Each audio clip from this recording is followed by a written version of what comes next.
నమస్తే, welcome to view point.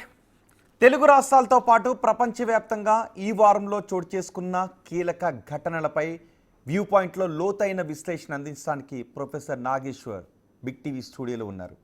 So ఈరోజు view పాయింట్లో మనం తీసుకోబోతున్న టాపిక్, మొదట మాట్లాడబోతున్న అంశం ట్రంప్ 50% సుంకాలు ఇండియాపై మోపాడు, దాని ప్రభావం ఏ విధంగా ఉండబోతోందని. రష్యా నుంచి ఆయిల్ కొనుగోలు తగ్గించాలి అని మనపై ఒత్తిడి తెస్తున్నాడు. మనం కుదరదు అని చెప్పాం. అదే సమయంలో పుతిన్ భారతదేశానికి కూడా మనం ఆహ్వానించాం. సో ఈ పరిణామాలను ఎలా చూడాలి అనే విషయంపై మనం చర్చించబోతున్నాం. నాగేశ్వర్ గారు నమస్తే అండి. నాగేశ్వర్ గారు, ట్రంప్ మిగిలిన దేశాల కంటే ఎక్కువగా మనపైన బాధేశాడు, చైనా కంటే ఎక్కువగా మనపై 50% సుంకాలను విధించినప్పుడు ఏంటి అని ఒక్కసారిగా ప్రపంచ దేశాలు, ప్రపంచ ఆర్థికవేత్తలు కూడా దీని గురించి మాట్లాడుకున్నారు. మనం కూడా చాలా స్పష్టంగా చెప్పాం, మా దేశ ప్రజల ప్రయోజనాల కోసం రష్యా నుంచి ఆయిల్ కొనుగోలును తగ్గించుకునే ప్రసక్తే లేదు అని. అదే సమయంలో పుతిన్ ఇండియా కూడా ఆహ్వానించాం. సో ఈ మొత్తం పరిణామాలను ఎలా చూడాలి? అంటే మీరు అన్నట్లు భారతదేశం పైన ట్రంప్ జరుపుతున్న దాడి అనేక రూపాల్లో జరుగుతుంది. ఇది కేవలము ఒక్క రష్యన్ ఆయిల్తోనే బిగిన్ కాలేదు, దాంతో ఎండ్ కాలేదు. సో మనకు ఆపరేషన్ సింధూర్ అప్పుడు నుంచి ఈ ధోరణి అంతకు ముందు నుంచి కూడా, మీకు ఉదాహరణకు ఇల్లీగల్ ఇమ్మిగ్రెంట్స్ అని పేరిట భారతదేశం నుంచి వెళ్ళి అమెరికాలో అక్రమంగా నివసిస్తున్న వాళ్ళను అక్రమంగా నివసించడం తప్పే, కానీ అది క్రిమినల్ యాక్ట్ కాదు, అమెరికన్ చట్టాల ప్రకారం కూడా సివిల్ నేరం అది. అయినా కూడా వాళ్ళకు బేడీలేసి చైన్లు కట్టి పంపించారు. ఒక రకంగా ఆ భారతీయులు అవమానించారు. ఒక్క భారతీయులనే కాదు, అనేక దేశాల వాళ్ళు అలాగే చేశారు, మనల్ని కూడా అలాగే చేశారని మనం వాళ్ళు సముదాయించుకొని ఊరుకున్నారు. ఇది మొదటిది. రెండవది H1B వీసాల పైన పడ్డాడు. గ్రీన్ కార్డు ఉన్నా కూడా మీకు గ్యారంటీ అని ఇవ్వలేము అన్నాడు.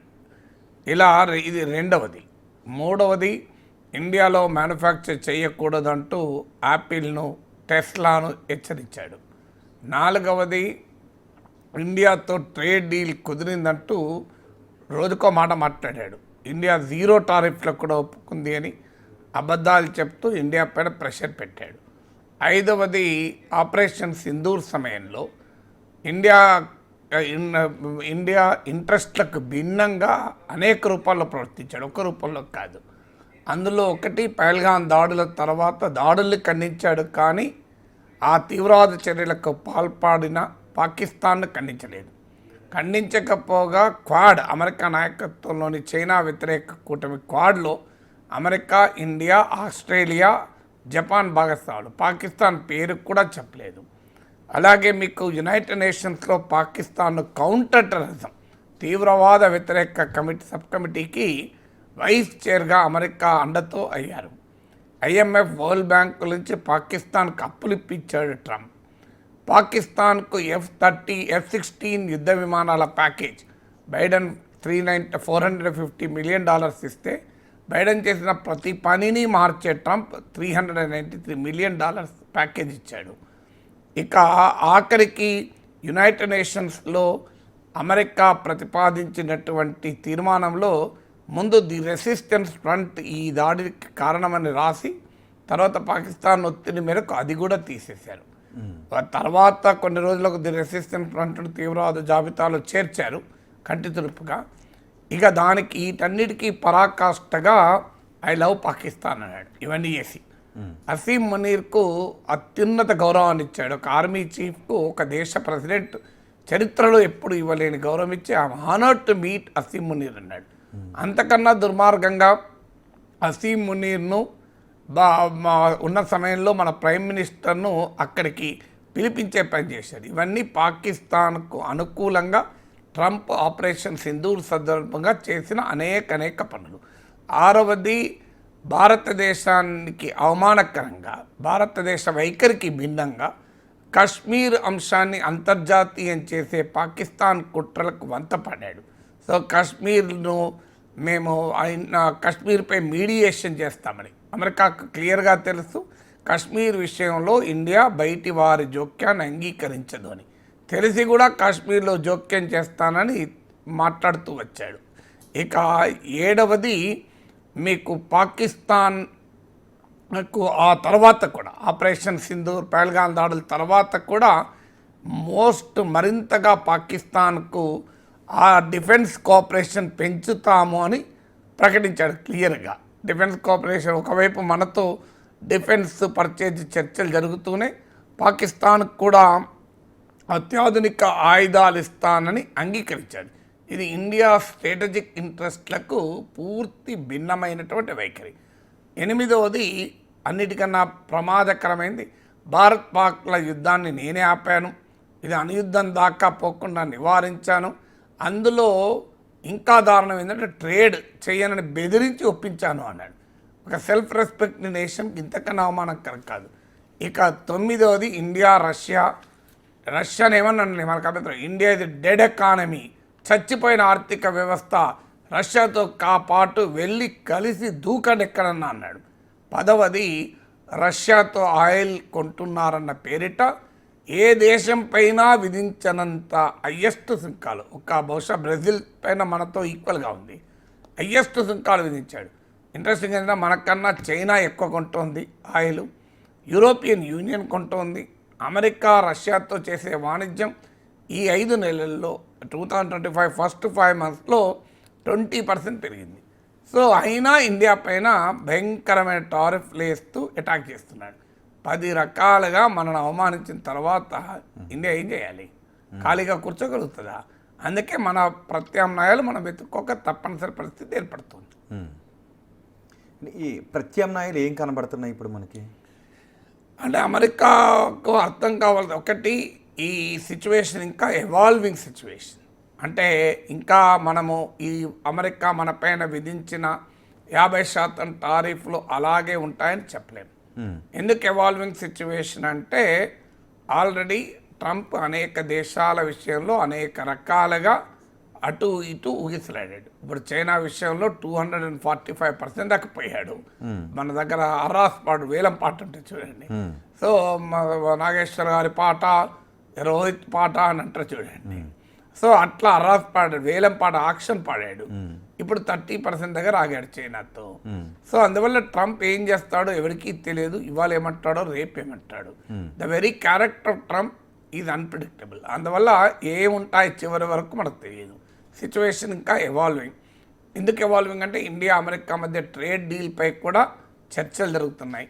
అన్నిటికీ మించి ఇప్పుడు మన పైన అదనంగా 25%, ముందు 25% వేశాడు, అదనంగా 25% వేయటానికి రష్యా దగ్గర ట్రేడ్ చేస్తున్నామనేది ఆరోపణ. రష్యా దారితో మీరు వాణిజ్యం చేయడం ద్వారా, రష్యన్ ఆయిల్ కొనడం ద్వారా ఉక్రెయిన్ వార్కు మీరే ఫైనాన్స్ చేస్తున్నారంటూ అమెరికా, ట్రంపే కాదు ఆయన అధికారులు కూడా మన పైన విరుచుకుపెడుతున్నారు. కానీ ఇప్పుడు ఆగస్టు 15 అలాస్కాలో అమెరికా అధ్యక్షుడు డొనాల్డ్ ట్రంప్, రష్యా అధ్యక్షుడు వ్లాదిమిర్ పుటిన్లు సమావేశం కాబోతున్నారు. ఇంత సమిట్ మీటింగ్ గనక బహుశా ఏదైనా ఒప్పందం కుదిరే అవకాశాలు కొట్టిపారేయలేము. అదే కుదిరితే అమెరికా రష్యాల మీద ఒప్పందమే కుదిరితే, ఉక్రెయిన్ వారే ఆగిపోతే ఆ అదనంగా విధించిన 25% టారిఫ్ ఉండదు. సో అందువల్ల సిచ్యువేషన్ ఎవాల్వింగ్ గనక ఇప్పుడు మనము తొందరపాటు పనికిరాదు. సో ట్రంప్ పిచ్చిగా వాగుతున్నాడు కదా అని మనం కూడా పిచ్చిగా వాగాల్సిన అవసరం లేదు. కానీ మన చర్యలు మాత్రం చాలా స్పష్టంగా గట్టిగా ఉండాలి. ఎందుకంటే గతంలో ఇరాన్ విషయంలో మనం మోడీ ప్రభుత్వమే ట్రంప్ ఆంక్షలకు ఒత్తిళ్లకు తలవంచి ఇరాన్ నుంచి పూర్తిగా చమురు కొనుగోళ్లను దాదాపు జీరోకి తెచ్చుకున్నాం. ఒకప్పుడు 10 to 12% ఉండే. మనం అమెరికా ఒత్తిడితో ఇవాళ ఇజ్రాయిల్ గాజా విషయంలో మనం ఇజ్రాయిల్కు పూర్తి అనుకూల వైఖరి తీసుకుంటున్నాం. ఇరాన్ పైన అమెరికా దాడి చేసినా మనం ఖండించడం లేదు. ఇరాన్లోని మీకు చబహార్ పోర్ట్లో ఇన్వెస్ట్మెంట్ తగ్గించాం. అందువల్ల గత చరిత్ర అంతా అమెరికాకు మనం ఒత్తిళ్లకు తలవంచుతూ ఉన్నాం గనక ఇప్పుడు ఈ ప్రశ్న ఉత్పన్నం అవుతుంది. లేకపోతే మోడీని ఎందుకు మౌనంగా ఉన్నామని అడగం. ఎందుకంటే ట్రంప్ లాగా మన మోడీ కూడా మాట్లాడాలి, మనం ఎందుకు కోరుకుంటాం? ట్రంప్ ఏది పడుతుంది వాగితే, మన దేశ ప్రధాని ఏది పడుతుంది వాగమని మనమే ఆశించము. కానీ చర్యల్లో మాత్రం బలంగా నిలబడాలని కోరుకుంటాం. సో బలంగా నిలబడే విషయంలో కీ కన్సర్న్స్ ఇప్పుడు అగ్రికల్చరు, డైరీ సెక్టారు, ఇలాంటి దేశ ఎకానమీ పైన, దేశ ప్రజలపైన ప్రత్యక్ష ప్రభావం చూపెట్టే అంశాలలో రాజీ పడకూడదు. ఇండియన్ నేషనల్ ఇంట్రెస్ట్లో రాజీ పడకూడదు. ఇప్పుడు అమెరికా ఎవరితో ఒప్పందం కూర్చుకున్నా బోయింగ్ విమానాలను కొనాలి, F-35 విమానాలను కొనాలి. మనకు అవసరం ఉన్నా లేకున్నా మన మీద నెట్టేస్తున్నాడు. సో ఇలాంటి వాటికి మనం అంగీకరించే ప్రసక్తే ఉండకూడదు. ఏదైనా మనకు అంతగా బాధ లేని, అంతగా ఇబ్బంది లేని హార్లీ డేవిడ్సన్ వెహికల్లు, అమెరికన్ విస్కీలు ఇలాంటి వాటిల్లో కన్సెషన్ ఇస్తే ఇవ్వచ్చు, తప్పేం లేదు. అందువల్ల ఇచ్చిపుచ్చుకున్న ధోరణి అనుసరించాలి. అందువల్ల మన ఎవాల్వింగ్ సిచ్యువేషన్ కనుక మనం కూడా ట్రంప్ లాగా ఇష్టం వచ్చినట్టుగా రియాక్ట్ కావాల్సిన అవసరం లేదు. కానీ మన పొజిషన్ మాత్రం ఫర్మ్ అండ్ డిసిసివ్ ఉండాలి. ఎక్కడైతే ఆన్సర్ ఇవ్వాలో అక్కడ ఖచ్చితంగా ఆన్సర్ ఇవ్వాలి. ఇప్పటివరకు అలాగే ఉందా? ఇప్పటి వరకు అలాగే ఉందా అనేది ఇది రన్నింగ్ కామెంటరీ కాదు కదా. ఇప్పటి వరకు ఇప్పుడు 6:11 నిమిషాలకు ఎలా ఉంది, 6:13 నిమిషాలకు బ్రేకింగ్ న్యూస్లు కావు ఇవన్నీ. ఇదేదైనా ఇంటర్నేషనల్ సిచ్యువేషన్ అలా బ్రేకింగ్ న్యూస్ల రూపంలో ఉండదు. సో ఎవాల్వింగ్ సిచ్యువేషన్ ఇంకా లెటర్స్ హోప్ ఎలా ఉంటుంది అని. అందువల్ల ఇప్పుడు ఎలా ఉంది, 6:16 ఎలా ఉంది అనేది అనవసరం మనకు. కానీ అల్టిమేట్గా ఏముండాలో పాయింట్. దీంతో పాటు మనము వర్స్ట్ కేస్ సినారియో ప్రిపేర్ కావాలి. తెలివైన వాడు ఎప్పుడైనా చేయాల్సిందంటే hope for the best, prepare for the worst, దేనికైనా. So let us hope for the best. ఇంతదాకా చెప్పింది హోప్ ఫర్ ద బెస్ట్. ఇక ప్రిపేర్ ఫర్ ద వర్స్ట్ ఏంటి? నిజంగానే 50% టారిఫ్లే ట్రంప్ ఫైనలైజ్ చేస్తే ఏం చేయాలి మనము? సో అక్కడ కాంప్రమైజ్ మనం చేయగలిగింది ఏమీ లేదు. ఎందుకంటే 50% టారిఫ్లు వేస్తే మన టెక్స్టైల్స్ కానీ, మన జెమ్స్ అండ్ జ్యువెలరీ కానీ చాలా మన ఎక్స్పోర్ట్స్ అనేది అమెరికాలో సాధ్యం కావు. కొన్నిటికి ఎగ్జామ్షన్ ట్రంపే ఇచ్చాడు. ఆ ఎగ్జామ్ వాళ్ళ అవసరాలకు అనుగుణంగా ఉపయోగపడేటి అవి ఎలాగ ఉండొస్తాయి. అప్పుడు మనం alternate short term and long term వెతుక్కోవాలి. ఆ దిశగా మనకు ఒక మేజర్ అవకాశం బ్రిక్స్. ఎందుకంటే ప్రపంచ జనాభాలో 56% బ్రిక్స్ దేశాలు ఉంటారు. G20లో 20 దేశాలు ఉంటాయి, అందులో 10 దేశాలు బ్రిక్స్లో ఉన్నాయి. అలాగే మీకు 36% ఆఫ్ వరల్డ్ జీడిపి ఈ బ్రిక్స్ దేశాల్లో ఉంది. సో అందువల్ల బ్రిక్స్ను యాక్టివేట్ చేయడం ఒక అడ్వాంటేజ్. ఇప్పుడు ఆ దిశగా ప్రయత్నాలు కనబడుతున్నాయి. ఎందుకంటే president Lula da Silva prime minister మోడీతో మాట్లాడాడు, మోడీ పుటిన్తో మాట్లాడాడు, పుటిన్ ఇండియాకు వస్తున్నాడు, మోడీ చైనాకు వెళ్తున్నాడు. సో ఈ ఈక్వేషన్ పెరుగుతోంది కాస్త. ఇప్పుడు మీకు చైనాలో కూడా ఇండియా పట్ల వ్యతిరేకత వ్యాఖ్యలు వస్తలేవు. ఇప్పుడు గ్లోబల్ టైమ్స్ పత్రిక ఉంది, ప్రతిసారి ఇండియా మీద విషం కక్కేటువంటి చైనా అధికార పత్రిక. ఇప్పుడు అందులో భారత్కు అనుకూలంగా ట్రంప్ను ప్రశ్నిస్తూ వ్యతిరేకిస్తూ వార్తలు వస్తున్నాయి. సో అందువల్ల చైనా వైఖరిలో కూడా మార్పు వస్తుంది. అది మనకు అనుకోకుండా ఇంకో ప్రయోజనం కూడా, చైనా పాకిస్తాన్ నెక్సెస్ను వీకెండ్ చేయొచ్చు. అందువల్ల ప్రతి క్రైసిస్ ఒక అపార్చునిటీ ఇస్తుంది. ఆ క్రైసిస్ను అపార్చునిటీగా వాడుకోవాలి. ఇవాళ కాకపోయినా రేపైనా ఏదో ఒక దేశం బెదిరింపులకు మనము బలి అయ్యే పరిస్థితి ఉండకూడదు. ఇది మల్టీపోలార్ వరల్డ్. ఈ మల్టీపోలారిటీని మనం ఆహ్వానించాలి, మనం అంగీకరించాలి, దాని నుంచి బెనిఫిట్ కూడా పొందాలి. ఎందుకంటే ఆల్రెడీ బ్రిక్స్ కరెన్సీ అనే ప్రయత్నాలు కూడా జరుగుతున్నాయి. ట్రంప్ దానికి అగ్గి మీద గుగ్గిలమవుతున్నాడు. ట్రంప్ బ్రిక్స్ కరెన్సీ అనేది కనుచూపు మేరలో కూడా లేదు. వాస్తవంగా ఇండియా క్లారిఫై కూడా చేసింది, బ్రిక్స్ కరెన్సీ ఆలోచన లేదని. కానీ రష్యా ప్రతిపాదన చేస్తే ట్రంప్ ఎగిరెగిరి పడ్డాడు. సో ట్రంప్కి చెప్పాలి, ఇంకా ఇలాగే వ్యవహరిస్తే మేము అనివార్యంగా బ్రిక్స్ కరెన్సీ వైపు ఆలోచిస్తామని. సో అందువల్ల ఇప్పటికే డాలర్కు ప్రత్యామ్నాయాల గురించి ఆలోచిస్తున్నాం. సో ఏ ఎకనామిక్ ఇంట్రెస్ట్ల పైన అయితే అమెరికా మన పైన దాడి చేయాలని చూస్తుందో అదే ఎకనామిక్ ఇంట్రెస్ట్లో మనము టార్గెట్ చేయాలి. అందువల్ల ప్రత్యామ్నాయాలు మనం చూసుకోవాలి. అమెరికాతో ఇప్పుడు ఆల్రెడీ స్పెయిన్ ఉంది. స్పెయిన్ మీద ఇలాగే టారిఫ్లు విధిస్తే అమెరికాతో మీకు F-35 యుద్ధ విమానాల కొనుగోలు ఒప్పందాన్ని స్పెయిన్ క్యాన్సిల్ చేసుకుని మేము యూరో ఫైటర్స్ కొంటామన్నది. స్విట్జర్లాండ్ 39% ట్యాక్స్ విధించారు ట్రంప్ దానిపైన. స్విట్జర్లాండ్ ప్రైమ్ మినిస్టర్ అమెరికాకు వెళ్తే అపాయింట్మెంట్ ఇవ్వలే. స్విట్జర్లాండ్ ప్రైమ్ మినిస్టర్ ఇంటికి చేంజ్ చేశారు, F-35 యుద్ధ విమానాలు కొనుగోలు కాంట్రాక్ట్ ఆపేశారు. సో అలాగే మనం కూడా అమెరికాతో డిఫెన్స్ ఇంపోర్ట్స్ పై కూడా క్వశ్చన్ వేయాలి. అమెరికా కాకపోతే ఫ్రాన్స్ నుంచి కొంటాం, యూకే నుంచి కొంటాం. సో రష్యా నుంచి ఆల్రెడీ మనం కొంటున్నాం. సో అందువల్ల ఇజ్రాయెల్ నుంచి కొంటున్నాం. సో అందువల్ల అమెరికాకు అర్థమయ్యే భాషలో మనం కూడా రెసిప్రోకల్, ఎందుకంటే ట్రంప్ వాడిన పదం ఇది, రెసిప్రోసిటీ. నీవు నన్ను కొడితే నేను నిన్ను కొడతాను, సో నువ్వు 4 కొడితే నేను 2 కొట్టలేనా? సో అందువల్ల ఎందుకంటే ఇండియన్ ఎకానమీ కూడా ఇలా కీలకమైన ఎకానమీ. వరల్డ్ ఎకానమీకి 18% వరల్డ్ ఎకనామిక్ గ్రోత్కు ప్రపంచ ఆర్థిక వృద్ధికి 18% ఇండియానే కంట్రిబ్యూట్ చేస్తుంది. Correct. అమెరికా కంట్రిబ్యూట్ చేస్తే 11%. ఎందుకంటే మనది ఫాస్ట్ గ్రోయింగ్ ఎకానమీ కనుక. అందువల్ల డెఫినెట్గా ఆల్టర్నేటర్ కొత్త రియలైన్మెంట్ జరగాలి. ఇప్పుడు ఆల్రెడీ రష్యా, ఇండియా, చైనా ట్రైకాన్ యాక్టివేట్ చేయాలని ఆలోచిస్తున్నారు. అవసరం వస్తే క్వాడ్లో మనం ఇనాక్టివ్ కావాలి.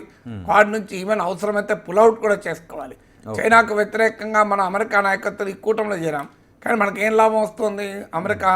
సో ఇంత ఓపెన్గా ఇండో పసిఫిక్ ప్రాంతంలో అమెరికన్ వ్యూహాత్మక ప్రయోజనాల కొరకు మనం నిలబడ్డా, సో అమెరికా మన వైపు ఉన్నదా? పాకిస్తాన్ వైపు ఉన్నది. Correct. అలాంటప్పుడు అమెరికా చెప్పాలి, అయ్యా నీ క్వాడ్లో మేమెందుకుంటాం, నీకోసం మేమెందుకు ఘర్షణలు పడాలి?